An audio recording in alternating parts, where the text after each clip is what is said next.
Stretch, yours truly, your 6'6" phenomenon. Thank you for hanging out with me tonight. Here we go.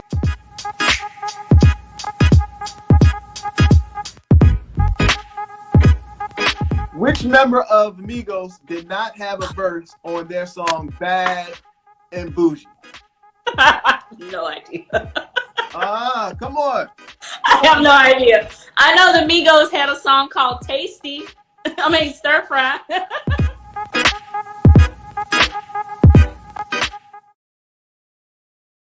Yo, what up, everybody? Welcome once again to another episode 31 of Dope Chats with Stretch.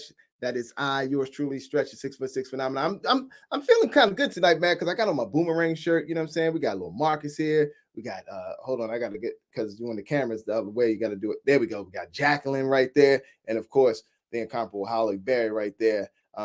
As of course the one and only Angela. Yo.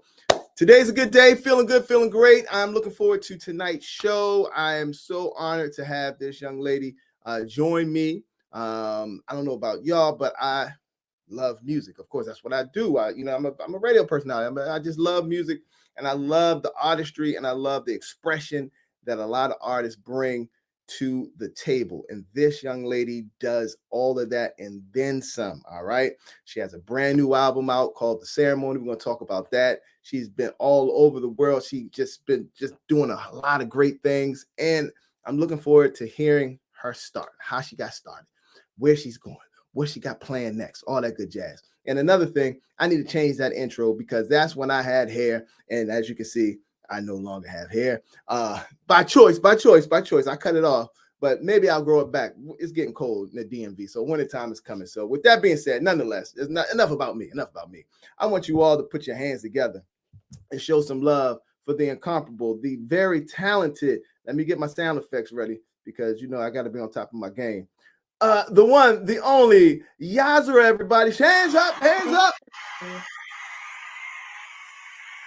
What's up, girl? How you feel? I'm excellent, man. I could not be better. How are you? I'm good. Thank you for asking. I'm running on fumes a little bit, and I know I should have stopped and got something to eat. All that good jazz. And I was just sitting here as we started the show, and I'm looking because I'm a diabetic, and my pump just went and said doo-doo-doo-doo-doo. So I'm dipping a little bit, but we're gonna be good. Good. Yeah. You ain't got no hard candy in there with some Werthers or something. Man, I wish I did. I'm down. You know, I'm in the I like to call it the boom boom room, the basement, aka the studio. But ain't no boom boom going on down here. It's just like, you know, what I call it. In the champagne room. Yeah. Okay. It's all good, man. But listen, how are you? I'm great. I'm really grateful. I'm busy and booked. Mm-hmm. And you know, that's a blessing after the last 2.5, almost 3 years that we've had. I'm a long COVID survivor, which is a big deal. You know, I'm still dealing with certain complications, but to be on stages again has been incredible. This past Monday, I actually had a chance to perform for Dionne Warwick, and you know, I'm just sailing on what happens when a person's confidence and opportunity finally line up at the right time. Right. So talk about that. How was that experience? Amazing. She is personable, sweet. She's all TT, like TT Dionne. Right. Her energy is beautiful, and I performed for the Black App and the Crown Act. They were giving awards to people of note, and they wanted somebody to perform.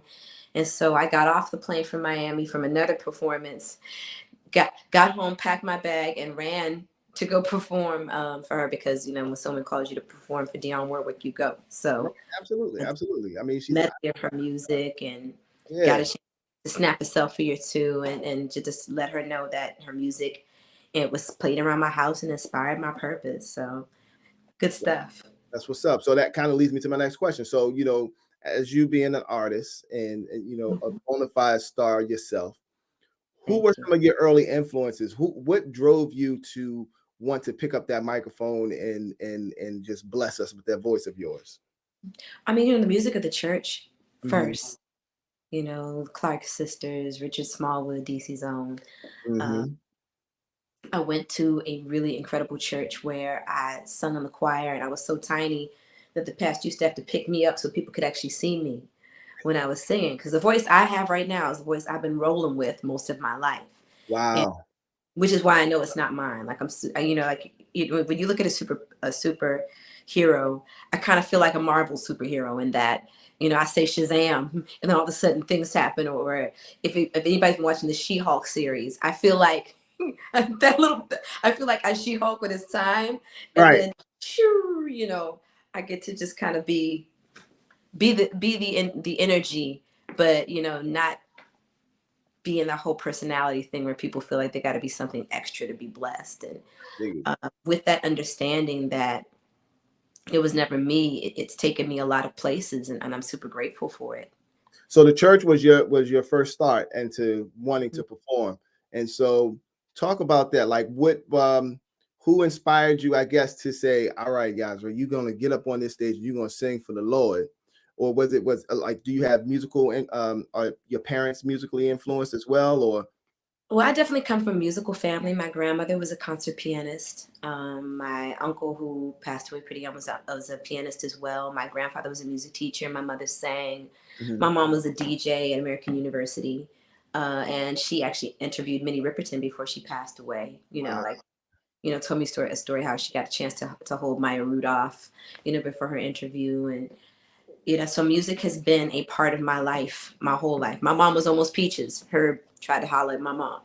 So, right. So this art has been with me my whole life. But, I'm a child of hip hop too.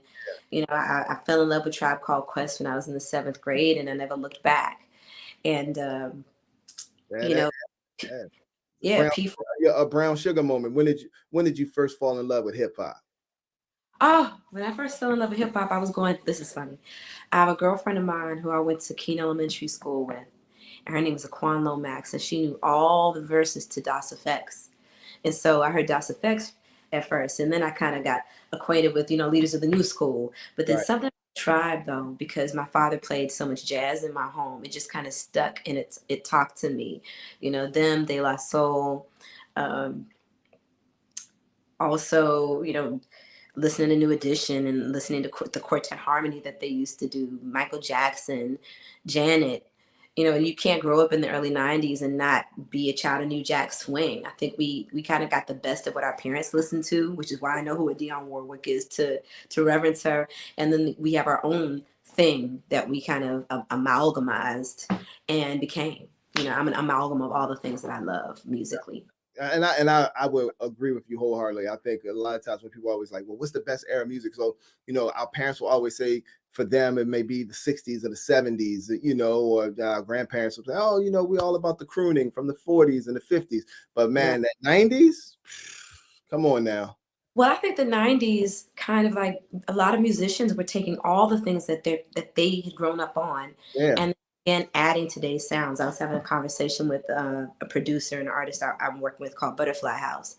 Crazy MC that you guys need to check out. I actually am dropping an NFT with him next week, and then it'll be in the DSPs 2 weeks after.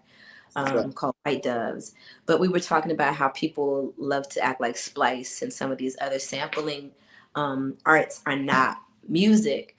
But it's like Ninth Wonder says, I could give you Fruity Loops, but you still won't be me.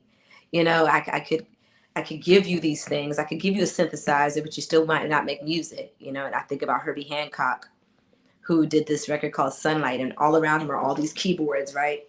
Meanwhile, bebop's dying, but he's like, well, forget that, bump that. I'm gonna go ahead and align with these rap artists and these rockers and start playing around with these new sounds. Stevie Wonder, all the people who've been willing to not be afraid of new technology that allows them to make better art, they're still here. Like, we're still talking about Stevie. He's still relevant and incredible and making art. We're still talking about, the music of Herbie Hancock. It's still alive, still relevant. There's just so many people. Miles Davis, who did the Tutu record, and then had incredible Quincy Jones, still finding new talent.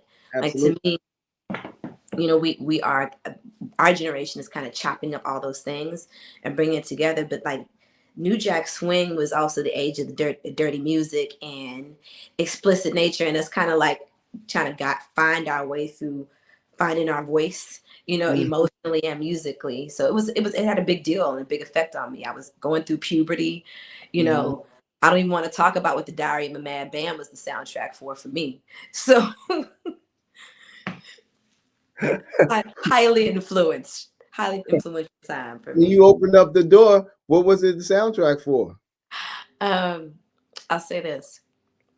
Another one of my frequent collaborators, MI7, and I, who are working on this whole body of work together, he produced Right. Backseat of My Star on the ceremony. He and I just did a remake of Jodeci's Let's Be Alone. And let's just say I discovered myself I discovered myself to that record. All right. Okay. Hey, with I, my first boyfriend on a church ski trip. So that, my friend, is my high affection for that record. But also, you know, Dalvin and Devontae Sexy were really doing they were really taking the best of what R&B's like most soulful music, like yeah, probably listening to Smokey and Stevie and all those people, and then they took where we were in that time and started making these records um that were grown, mm-hmm. that were adult, but also still young, and gave us a place to have a conversation about these adult situations, but high school feelings that we were having. Yeah, People, you know what I mean? We went from being romantic to just saying what we wanted. yeah. And I think that's really dope. And so, yeah, that era had a huge effect on me. If you listen to my music, my songs are always about love. Songs about a boy, songs about love. I've been a sucker for love ever since. Sucker for love, sucker for love. I ain't mad at you. So, how would you describe your style? Like, if someone was to come into an arena or an establishment and they're about to see you perform for the very first time, how would you describe your style? How would I describe my style? You know, I have started to become open to saying that I'm dope at a lot of different things. Mm-hmm. I can't cure cancer. I'm okay in math.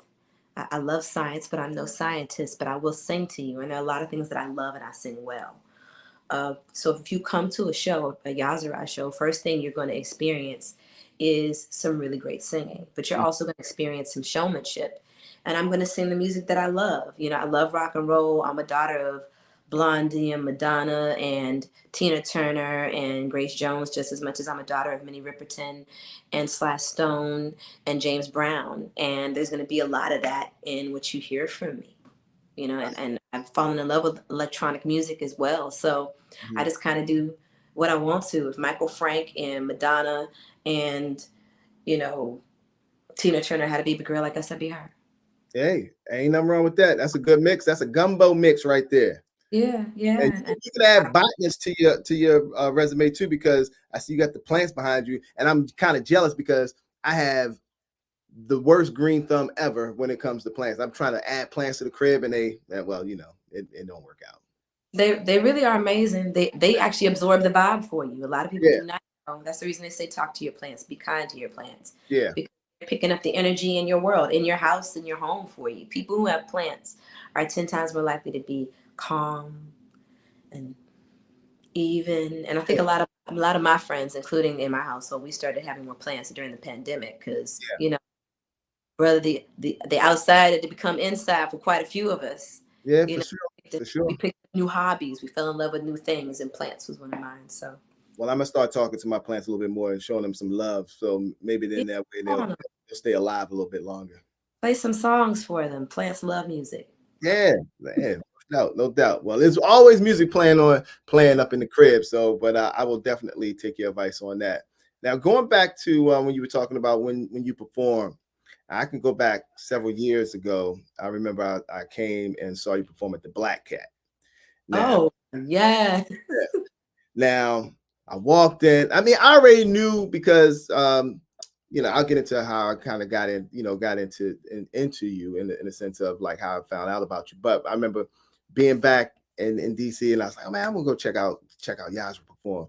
Let me tell you, that was one of the dopest shows I ever seen in my entire life. You was all over the place. You went from the stage, you walked onto the bar, you was getting it in, and I was like, oh my God, who is this woman?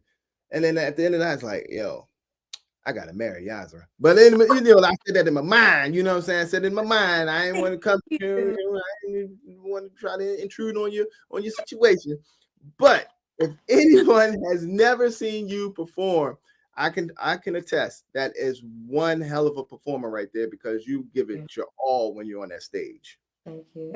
It's my happy place, because the pulpit was first, and I saw people and saw how my voice used by the Creator and something bigger than myself could change somebody's heart.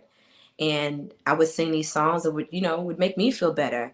I surrender all those, the blood that Jesus shed. And these feelings would come through me that, I realize now are connected to, whether it's Buddha or Allah or whoever, the connection to the universe, to all this stuff that kind of like swirls around me, is what makes this voice happen. And when I'm singing to you guys, it's kind of like I guess the way I perform, particularly has to do with the fact that I know how lucky I am. Like, I have never had a job, maybe once or twice, that wasn't music. I remember working very briefly for this psychiatrist in Durham, North Carolina, and I'd be on the phone, and like Anthony Hamilton or Lettucey would call me up, and this is after I put out Black Star. This is like God break you up, break you down to build you back up type of thing. And they call me up like, yeah, are you serious? Are you serious? You're not going to sing anymore? Something happened in the music industry that messed you up that badly that you have no intention to come back. Like, you're never going to be happy if you're not making music. Yeah. And like, I appreciate my colleagues in music for like saying to me, you can't just do this. You have to be who and what you are. So when I'm performing on stage, it's a unique gratitude that I think comes out in how I'm giving myself to people.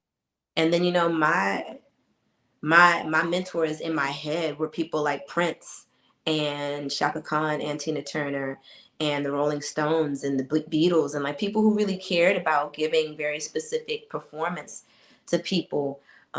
It's the reason why we still go see Shaka. It's the reason why the Rolling Stones are one of the top grossing people. Tina Marie toured for years, not just because the songs were good, but because she could show and prove, as well as just have you listen to a record. So I'm glad you felt that, because there's something else that comes through me when I'm performing that's bigger than myself. That's why I got all aliases. YahZarah, Purple St. James. Yeah. So, nothing wrong with that. What'd you say? I said Pimpy Longstock and all that stuff. Oh, Jesus. That's my hip hop name, Pimpy Longstock. Hey, there's nothing wrong with that. I mean, I remember like the very first time I kind of got acquainted to, or introduced rather, to your music was when I was still working at Yahoo Music, and I was programming like the neo soul. Like, I created like this neo soul kind of like alt R&B station for Yahoo Music, and so I was just hitting up everybody. I was like, yo, I need, send me. So it was like from Eric to yourself to a whole bunch of, and I was like, oh, cool. And then I started listening. I was like, yeah, this is my vibe right here. This is my vibe. So, and, I've been rocking out with you ever since probably, God, when was I at Yahoo? 2005-ish. That's awesome. Yeah. So yeah, it's been, I've been a fan from afar in a quiet little room, just like, do your thing.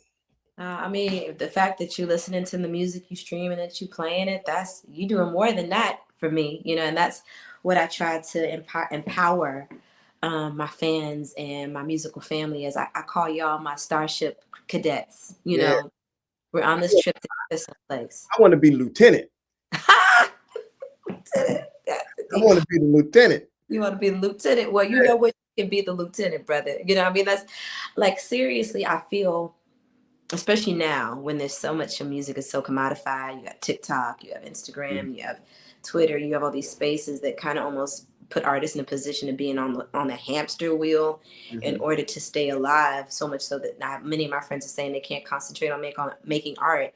the fact that I still have people who have been listening to me since 2005, still caring about what I'm doing, to a point where I can kind of be on my own.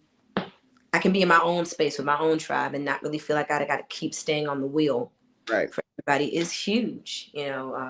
It's the thing that's so amazing for me about doing NFTs, because now I'm giving people who are my fans an opportunity to be real patrons of my art. Mm-hmm. And it gives them opportunity. I have Zooms where occasionally I do like voice lessons or let people hear new music. Merch. If you buy an NFT from me that's over $1,000, you get a 3-year season ticket to all my shows.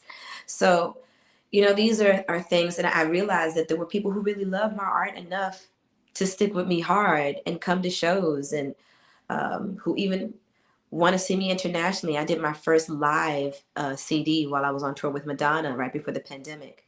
Uh, Wow. yeah, called Cedar and Sage, and I did it live in Paris.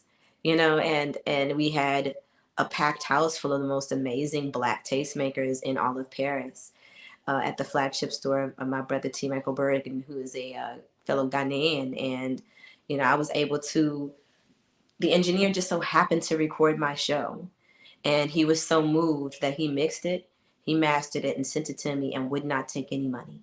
And Wow. so I just think that people need to hear. Can I cuss? Go ahead. Yeah. Oh, good. He said, I just think people need to hear what the fuck you are. You know, Yeah.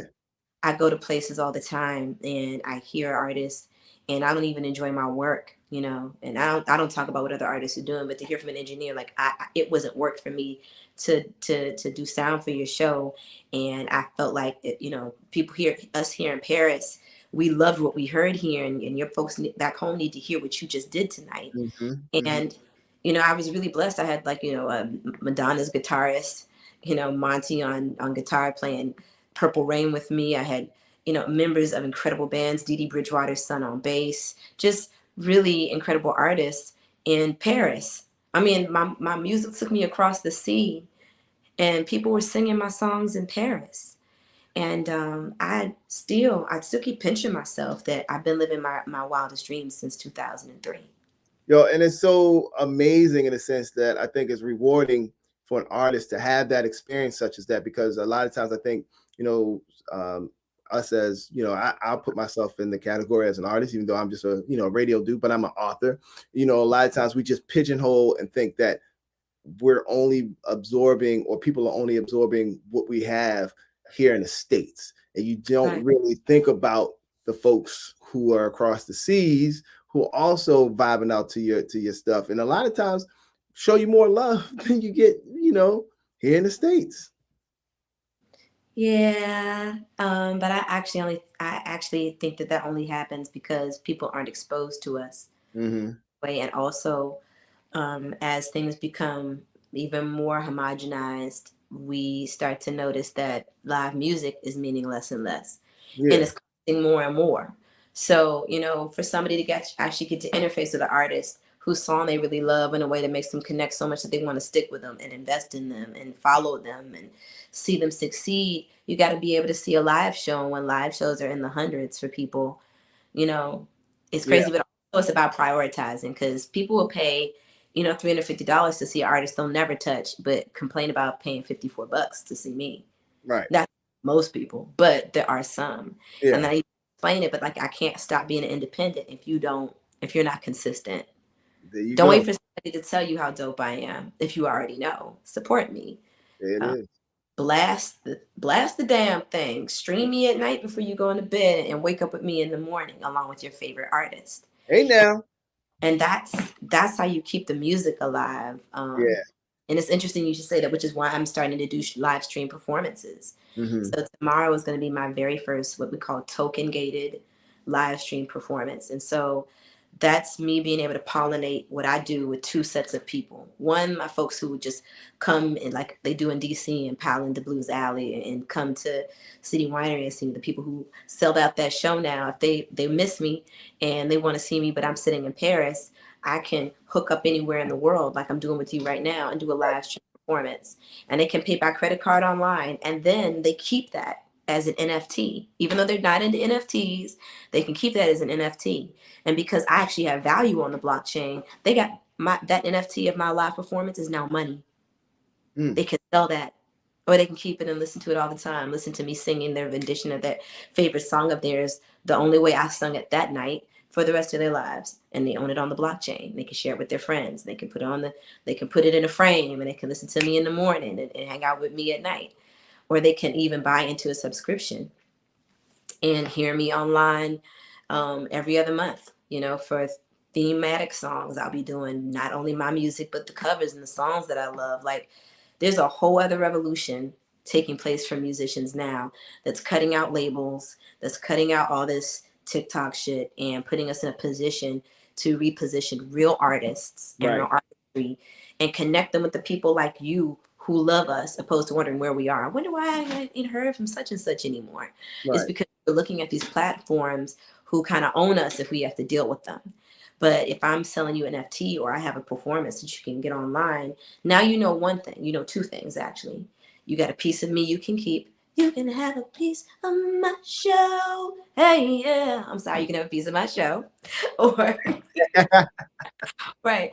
Or now you know that when I'm in your city, like, you're not going, what you got on that record, I'm going to supersede in performance. So now you know why you want to come see me. And if you're a collector, then you are, and you bought one of my NFTs, and you bought, let's say you bought 15 of my NFTs this year, and now you're going to my show for free.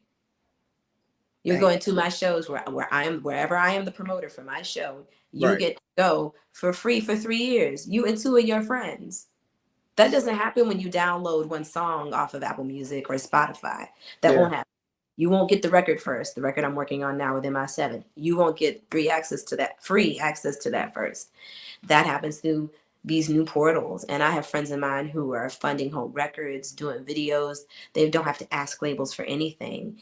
And if you want the artists that you love to stay, support the things that they're doing that are not connected to these platforms, who want to force us to, like, if I want to say Hennessy in my song, I'm going to say it because I want to, not because you're going to pay, $500 every time I do it. If I don't drink Henny, or if I don't smoke cigarettes, or I don't, like, there are people out here like literally purporting to do shit that they don't do in their songs because they get paid to do it. Right. They're not being rewarded for authenticity. But in Web3, I get rewarded for authenticity. And that doesn't matter what my story is, whether I'm the next Meg Stallion or the next Moo Fresh. All these people have a space, a tribe, and an audience to directly get their behinds in their art to. Yo, that's dope, man. Kudos to you for, thinking above the grade, taking your shit to the next level, because it's easy to just be one of many and get lost in the sauce. But in order to be a zebra baby in a field of ponies. Oh, come on now. Look at you. Look at you.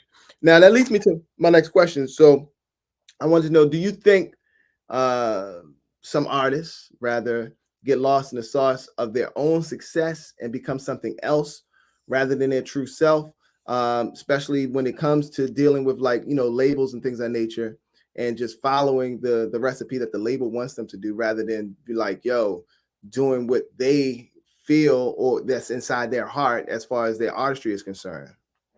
Well, I mean, all of us want to work, and if you don't work, you don't eat. Mm-hmm. Let's start. If you're an artist and you have the unique opportunity to make this your full-time work, your full-time vocation, and you want to have a quick ascension, then you have to partner with a business, and that business is going to ask certain things of you. Mm. And unless you're savvy and experienced, and that's why they don't sign artists who are older. They want them young and impressionable and thirsty. Mm-hmm. And so, that's why we have a lot of really amazing artists with 360 deals, or people who ended up in horribly compromising positions in their youth, and people could throw out pictures and tell them whatever. That's the worst of it. But on the other side, there are people who really want to be a part of that machine, and I don't have anything against them. If you want to be on a label and have people, approve or not approve of your record before it gets released, and then be shelved if they don't like your subject matter, whether that's political or sexual or spiritual or whatever, then, that's for you. Yeah. And then there's people who get on labels and it's a great situation for them. I'm not saying I'm against it one way or the other, but definitely someone would have to court me vigorously to get give up my freedom because I make my records on my own. Yeah. You know, So when I you think about so you've been indie from the jump. yeah, I have the largest independent. I have been at one large independent label, which was Three Keys Records, and that was invested in by Bob Johnson, who gave the seed money to Marcus Johnson Mm-hmm. for my record "Hear Me," which I put out actually in 1999. I was Wow. going to North Carolina Central University. I was touring with Erica. I was doing arrangements on her album for Mama's Gun at the time, and then also arranging and recording and writing on my record called "Hear Me" at the time. And it's funny because I look back on that as my virgin voyage into writing songs because I was not thinking about what businesses wanted. Mm-hmm. I was thinking about what I wanted to say and sharing my experience. And I was going through my first deep love affair in college with somebody who I really loved a lot, Mm-hmm. and wrote all these songs that ended up taking me all over the world as a result as an independent artist.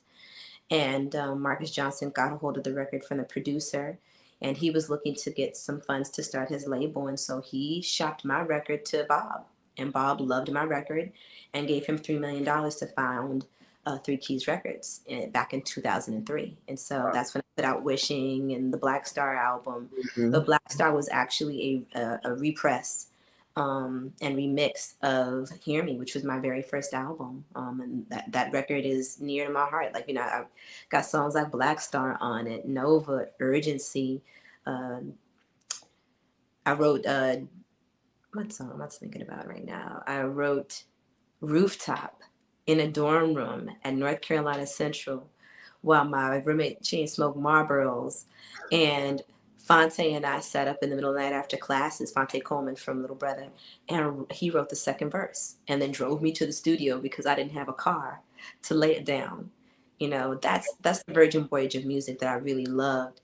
And that's what I've always enjoyed about being an independent. When I signed to Three Keys, it was an interesting experience because it was the first time that I had been told that I needed to sing a little less. And, we signed you, we told you we signed you because we thought what you did was dope, but we really signed you because we thought we saw what we could do with you. Mm. And I was 22 years old at the time. And it was a really interesting experience. I learned a lot about who I want to be and who I don't. And Mm-hmm. I learned about having really great paperwork, which is why I wasn't stuck for a long time. And I had a, a great contract that made sure that my masters returned to me if people don't pay me and things like that. And even though this is a larger independent, those things would never happen in the major label world unless Oh, you are had Trick Daddy numbers from the 90s, or had rap numbers that you already did. You were selling your CDs out your trunk and you sold 100,000 units in your hood by yourself.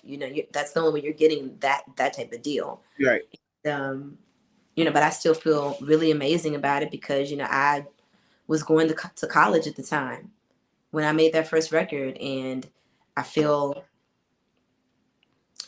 like the mistakes and the really awesome decisions I made kind of opened up a door for Little Brother, for Darian Brockington, um, for the music of North Carolina that I fell in love with, because I was the first person to kind of come out of it that wasn't jazz at Mm-hmm. the time, from my generation, from my group of people. And then, like when I was on tour with Erica, I took the, Little Brother comedy album and handed it to Amir Questlove. And then, so there's like this chain of events having to do with us keeping our freedom while still having a hand in this business. We've never had to like give ourselves to it. That's Am I dope. making sense? I hope I'm not rambling. No, no, you're good. You're good because it's good to hear the actual, the foundation of how you got to where you are now. You know what I'm saying? Because it is based off of those, having that artistic and expression, having Yeah. those relationships, having those things that allow you to be who you are at this present time. And it's wonderful. I mean, because those stories, people will hear this and then they'll be like, yo, I'm in the same situation, or how can I put myself in that same situation? So that's a thing. You got to be self-encouraged. Mm-hmm. That's it. I mean, self-encouraged means you got to do the work, Right. even when you don't necessarily see the outcome in front of you. You know, Right. and 20, nearing 25 years of music, which is crazy. Even when I say it out of my mouth, I'm like, wow, I've been doing this for 25 years. I I always feel like I'm learning something new about what it is I can give. Right. And, you know, to have been considered for a Grammy in 6 categories as an independent artist, not a signed one, to make Soul Tracks, you know, Performer of the Year, to stand Shout out to beside Soul Tracks. Shout out to Soul Tracks. Good people over it, there. to Soul Tracks, that, you know, people who really put me to be Jet Magazine's, you know, uh, woman of, you know, 2011 voices of 2011, to be in Essence and to Ebony and all these different Trace magazine, and to never be signed, shows that you just have to keep pushing and doing the work. And even though I'm not incredibly in love with social networking as it exists now, I was having more fun when it was new and it didn't feel like I was doing homework. Right. But even though I feel that way, I recognize that it's here and that it is a tool. And instead of, for a minute, I was like, I ain't no clown. And I thought, you know, you don't have to be a clown. You just have to create quality content about the things Yeah. that you love, and talk about vocal health, or spiritual health, and how you used to shrink yourself to fit into spaces when you were born a dynamo. You Right. know, who else is going through that? You know, who else grew up in a city where there's a caste system where you'd show up and they'd say, we're looking for 4 cute light skinned girls, and you'd show up for an audition and that was not you. Right. And you kept doing it. So, you know, I always say to people who are like, well, you worked with Erica Badu and you worked with Lenny Kravitz and you did blah, blah, blah. But I was me before I was there. Mm-hmm. Um, this career that I have now and that I've been able to hold on to, which for real, if I really decided to like really put it in, I'd probably be further along. Right. You know, I think it really is about saying, this is what I want, this is what I desire, and then not letting anybody knock that, holding the vision in your view. I hold on to the vision Mm. that one day I get that nomination. I hold on to the vision of singing in 10,000 seat stadiums. You know, but until that day comes, whether I'm in a room with 100 people or 150 people, I'm still singing like I'm singing for 10,000. There it And is. it. And that's how you keep holding the vision, and that's how you keep gaining fans. There it is. Now you know you could have been Jet Beauty of the Week too. Now if you was Jet Beauty of the Week, what would your bio say? Uh-huh. Makes colors with her voice, burns mean in the kitchen, and ain't nothing to play with. At least that's better than talking about I like poetry and horseback riding and long walks on Saturdays. You know what I'm saying? That's Right. That should be wearing a bikini and holding a tennis racket. yeah. Whee! That's what's up, man. Well, you hit on it earlier. Let's dig into it. So, how was that experience working with Badu on Mama's Gun? Like, how was that? How did that help mold you as far as the artist that you are today? And any I guess um, learning experiences that you had off of that? I feel like I was really lucky that I caught her when she was at the most early stages of her career, Mhm. where somebody can be more than simply an employee. Right. And I got a chance to watch her evolve, like take the big leaps and make the frightening choices. You know, like this is a woman who is Southern bred, loves trap. Like, you know, the Badu we have now is the one that she was in her heart trying to figure out whether she wanted to give us back at Baduism. You Hmm. know, how does it feel to be the person who's now called a mother of a modern music movement, and they give it a name called neo soul? Right. Keep how do you keep the bar up? And she just didn't worry about that. Hmm. She just kept telling the stories that were important to her, and she kept taking her time to do so. And I learned that you can't rush your story. And sometimes it's important that you have to live a little so that you can tell it from an authentic and honest space. And whether people are seeing you perfect or imperfect, the easiest person to be is yourself, and the hardest construct to keep up is a lie. Right. And I've continued to operate in that energy ever since.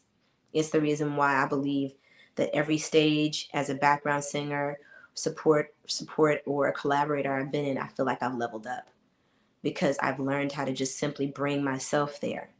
And for that reason, I feel like I've been blessed, you Mm-hmm. know, blessed to work with the people I want to because what they wanted was what I had to give, you know. But Erica, what we did with her was we made history. We sounded like three versions of her. And Domby Gilbert, China Black, myself, Camp Wisdom. We were the inner work, what I believe to be, if you could look into Erica's inner heart, it was us, you Right. know, the music that we all made together. It taught me that creation is not something that you have to do alone or something that you singularly have to take credit for. No artist is an island, and that they're really great people you can collaborate with and make magic that changes the world. And I've Right. managed to do that and not be afraid of that because of watching people like her and watching Lenny, who is a consummate artist who I could never out rehearse.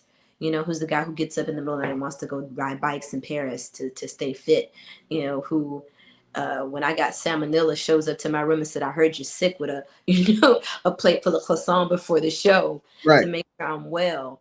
Um, I I'm super grateful that every artist I ever admired, pretty much, I've had a chance, who are part of my Holy Trinity, I've had a chance to sing with. You Mm-hmm. know, when I was with Erica, I had a chance to share the stage with Prince. I even tell this story where I was in Paisley Park and I was 21. And I was super excited to be there because it was Prince's birthday and we were there all weekend long. Right. And I talk about Prince because he's like my major influence. If there was at the top of my Holy Trinity, there is Prince Rogers Nelson, There you a go. Gemini like myself. And so I was there all day. I went to Bible study where he and Larry Graham were teaching Bible study. And he was just really just personable and walking around Paisley Park. And he just broke his hip a few months prior, which we now know that, you know, the complications of that would later take him from us. But he was walking with his cane and just being magic. And there was a gilded cage at the top of one of the studios where there were white doves going, ah, ah, all day long. But you know, there was this thing where, you know, I guess I was giving off the aura that said, I low key almost worship you, Prince. Like, you know, I'm here. But you know, I tried not to be too much of a fangirl. But finally, the night comes when we're performing with him. We were there for 3 days, and I got special black lace made because you know all the background singers wearing black. But I went out and made sure I was extra special. Right. Right. Sees me and he makes a comment about this really, you know, fly ass jumper I have on. And I said, well, I made it just for you. You know, you're my hero. I go through my spiel. And, you know, by then, of course, he's ready to give me a big hug. And so we go to hug each other. And Prince and I are the same height in heels. So, Yo. so you know that obligatory thing you do when you hug somebody and you go like this? Right. Right. So Right. it's there. Neither one of us. I guess what happens, we were both so excited to hug each other that we weren't mindful of, like, you know, circumference and space. And I headbutted the fuck out of Prince. I mean, I'm talking about like cloink, headbutted the fuck out of Prince Rogers Nelson. And and then he did. And I hit him hard enough that there had to have been, thank God he had bangs, because he had to have had a decent egg. Yeah. Top of his head. This good Ghanaian noggin is hard, and I am 100% sure. So, Yo, you made Prince go ooh, after you gave him. I made him go. You know, like. That's crazy.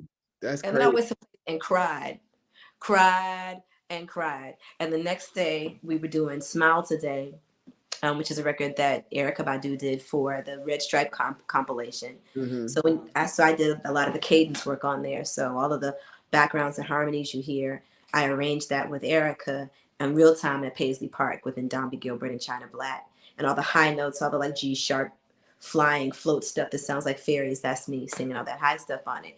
And Prince and Larry Graham are in the booth at the time this is happening. Oh my God, I could have dropped dead. I was so happy. Yo. Those are moments that are just like, you know, Yeah.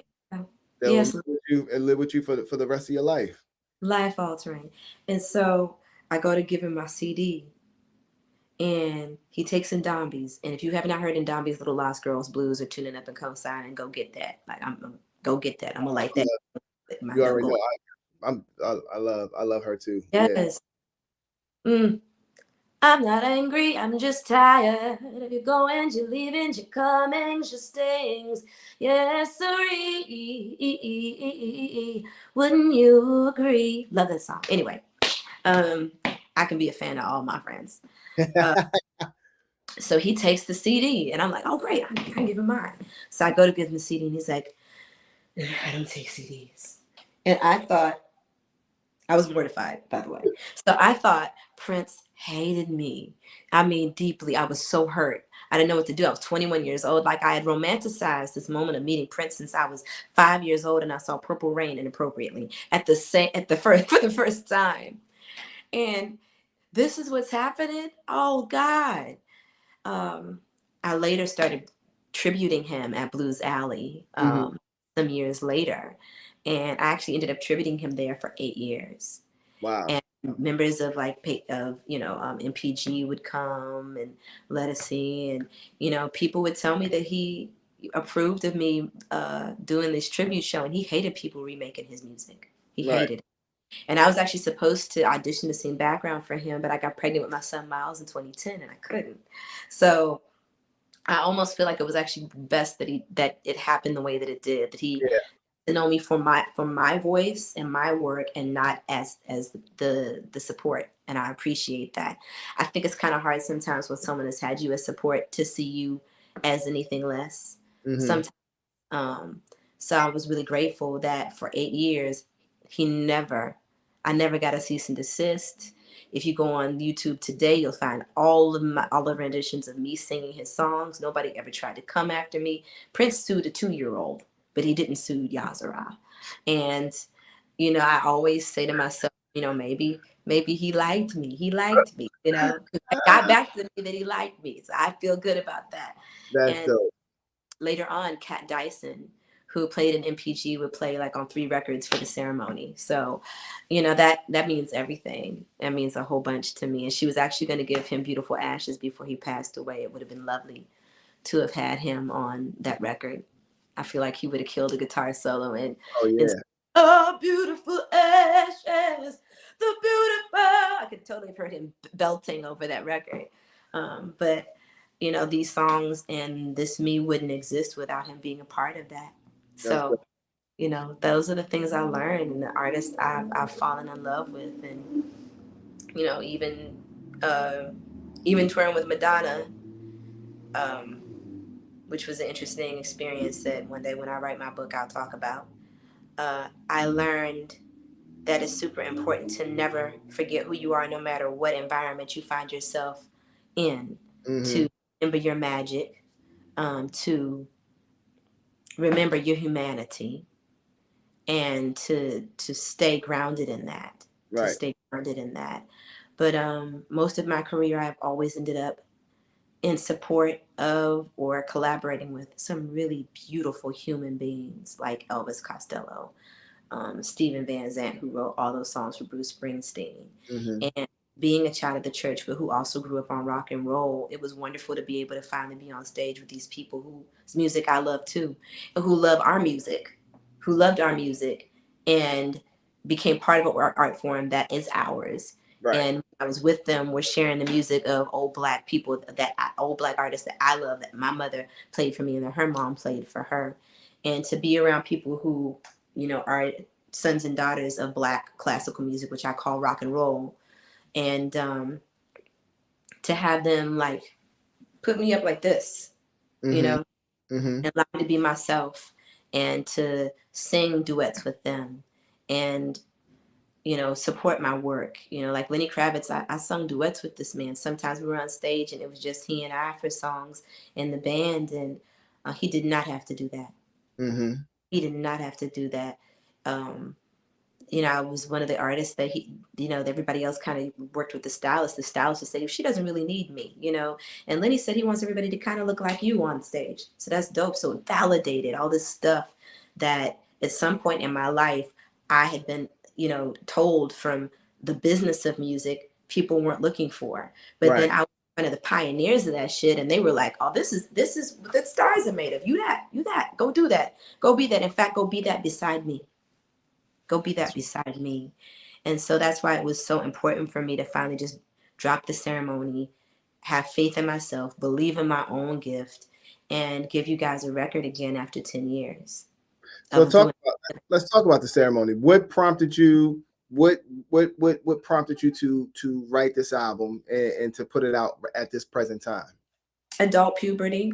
The layers that it takes for a human being to grow up and live in between the Ballad of Purple St. James and the ceremony. A lot of different things happened in my life. When I made the ceremony, I was working with the foreign exchange and living in North Carolina and married, and you know, happily married. And music kind of messed with both of those relationships. And you know, in the course of that, I broke up with them as with foreign exchange, his family at the time, and with the love of my life, and then found out I was pregnant. Got pregnant on the Capitol Jazz Cruise. The Capitol Jazz Cruise. There's a lot of moving going on in that boat. I tell this story because I think it's funny, and it also talks about purpose. You know, I got pregnant in the middle of the ocean on all the birth control made to man with my son on the Capitol Jazz Cruise. Wow. And it was the catalyst for me to say, okay, I can't eat off of people's goodwill anymore. One. Two, I could be wallowing in self-pity right now about what I feel is losing the love of my life and no longer working with my friends, but God gave me this purposeful thing that I needed to concentrate on more than my sorrow. And then, you know, as a Black woman living in America and coming of age, and now I'm a single mother and a divorcee, and, you know, having to pick up your roots and make new roots someplace else. I left North Carolina. I told everybody I was doing a farewell show, and I did it so that people would make me move, because my pride would not allow me to be someplace still in Durham with folks saying to me, "Are you still here?" You know? And I packed that U-Haul and I put my 6-month son in it and I dropped him off at my mom's and I took my ass up here to New York City and I took my time and made my dreams come true. That's what's up. And that included me like getting a real estate license for a moment and selling real estate. And at some point wondering, this might be what you do. If this is who you are and this is what you're going to do, what are you going to do with it? So then I started to become grateful that I was alive, and I decided to bloom where I was planted. But the whole time I was still blooming where I was planted, I decided I was going to keep making music. Right. And, you know, because of my work and my reputation and being able to, despite, you know, some things that happened after my breakup with the foreign exchange, that where things happen that happen to women when they leave things. And, you know, we're all good now. I actually just did an interview for their documentary, and I'm really excited about that. It's great to be reconnected with my friends when we're older, wiser, and different people. Yeah. And I was going to ask you, that was one of my questions. I was going to say, with the all the collaborations that you've done with all these different and dope artists, you know, that the work that you did with the foreign exchange, you know, by far, I mean, I love it. But I was going to say, like, what is that relationship now with those fellas? We're great. Fonte and I spoke for the first time in 10 years this summer. Right before I filmed for the documentary, and it was wonderful. It was the healing I didn't know I needed. You know, I think we were all young, and all of us were the great Black hope of where we were from at the time. Right. For our genre, and you know, there are building blocks and tools that human beings don't have for that moment. And I'm glad that we're all just different people. We're all still doing that which we love. Ninth Wonder with his own tennis shoe. You know, the boys still continuing to churn out music. You know, Tay and Nick and Darian's about to come out with new music. Everybody is still doing their thing, which means we were who we thought we were. Good. And that's the deal. But in that time, you know, I was a mother who was rebuilding her life and who was also coming of age as a woman and discovering that I had kind of been a serial monogamist who dedicated her life to the pursuit of love, but not the pursuit of inner love. And Speak on. so, yeah, I mean, we all like, we're all searching for something. And for me, I always felt like if I centered people in a way that made them feel most loved by me, that they would exchange that same loyalty for me. But they never asked me to do that shit, ever. We often sometimes give things away to people that they did not ask us for. If we had not given it to them, they wouldn't even thought about it. Right. Like giving somebody a tip they didn't ask for. You know, That's true. That's true. sometimes that's great. But if the tip you're giving them is at the detriment of your needs, of your evolution, of the at the expense of what you deserve to experience and know and love and have, Mhm. then you're screwing up. And I did that for a lot of people in my life, lovers, friends, and I realized that those stories needed to be told because they were part of me taking responsibility for them. Mhm. Sometimes when I first wrote the songs, it was about the big fu to the person who I was upset with, and then I started unpacking that and being like, but these are your choices, Right. So when I wrote the song "Beautiful User," I was actually writing the song about somebody who I let stay in my house while I was on tour with Lenny Kravitz. I came back and they had people in my house. I go on Instagram and I'd see folks wearing my clothes because they were a stylist, and I'd be like, "Who's in? You got people in my house?" And long story short, they destroyed some property and some things. And when I was done, I was just so disillusioned. I sat down and I said, "Washing my hands of this thing." And I was with Raymond Angry, and he just started playing it. A lot of the songs were done from scratch. Wow. Washing my heart of the stain. What's it? You always said, ah, people said that you were a user, but I thought you needed a good friend. What you need is a rescue. But if you play with fire, then you're gonna get burned. I take this as a real good lesson learned. I thought that I was special because I was so into you. The truth is, you don't know how to treat a friend. Well, anyway, Mm. I wasn't writing about a lover. I was writing about a friend. Right. How many of us have that? The hook is beautiful user. I know just who you are. You know, don't don't darken my door sill. We won't leave the light on for you. You Mm. know, how many things in your life have you had to decide? I can't leave the light on for this anymore. Right. Right. Sometimes it's the workshop in your own brain, and so I just started writing how I started taking responsibility for those various pieces. Because the moment you start making somebody else responsible for your happiness or your unhappiness, you're helpless to make a change in that. Like you're continuing to live your life that way. And so, opposed to being preachy, I just decided to tell these stories in the best way that Mhm. I could. And, those range from me being braggadocious and saying I'm a legend because I feel like I am. I feel like we all are. If you've ever gone through something and come out on the other end of it, or set a goal and exceeded that shit, then you're a legend. Absolutely. Time Absolutely. still for you. You created a world for yourself. You curated your own planet. And with that, for that reason, we're all legends. And sometimes we need to be reminded of that. So I think of the record, The Ceremony, is like rocky music, that record you can turn on in the morning to Hmm. remind yourself of who you are.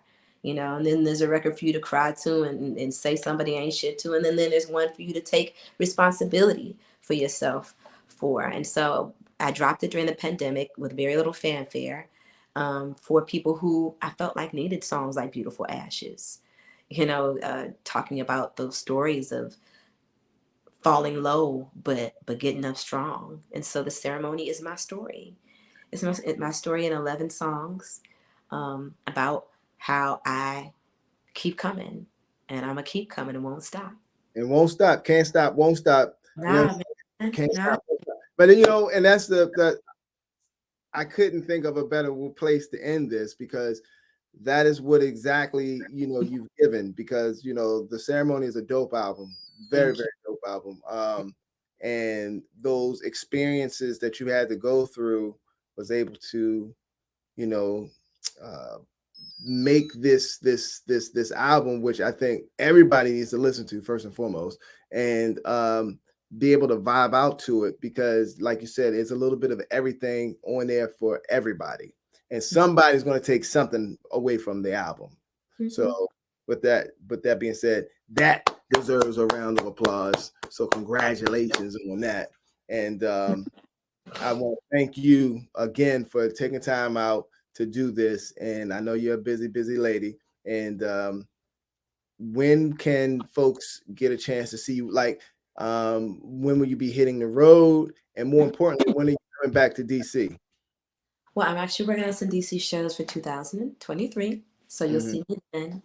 I'm actually producing my own shows now. So I'm producing my own tour. So all will be run by me through lots of venues, Chicago, Detroit, Dallas, Austin, Texas, Atlanta, of course, New York, and DC. Next month, in November, I'm going to be a part of a tribute to Curtis Mayfield and Donnie, the great Donnie.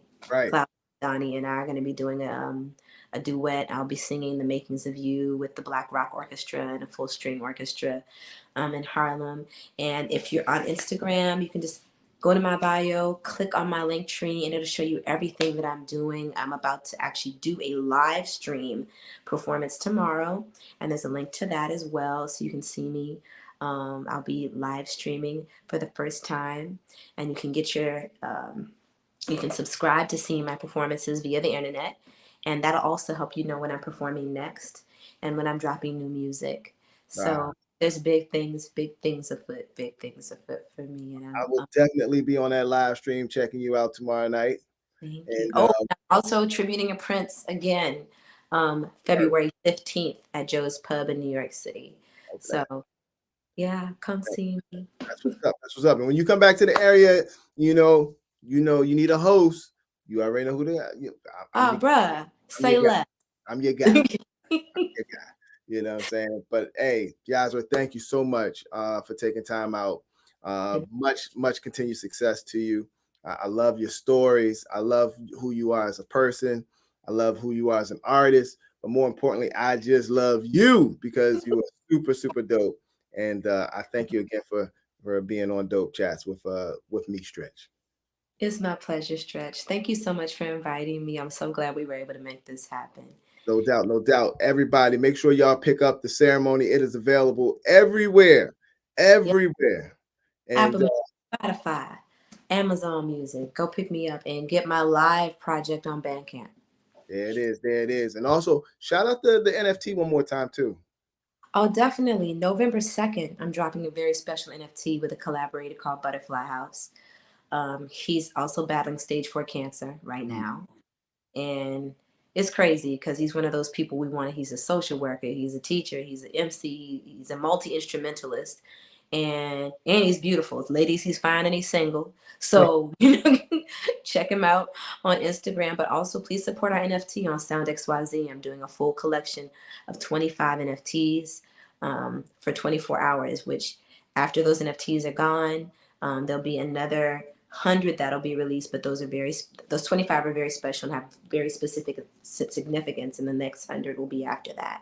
So anything you do will be going to support him and of course supporting my music. And if you don't want to buy the NFT, if you go to my page, you can still support Butterfly House, otherwise known as Osaze's care, because he's on experimental medication to keep him with us while he beats and battles stage 4 cancer on my link tree. So you don't have, if you're like, I still don't understand this NFT shit, I'm fine.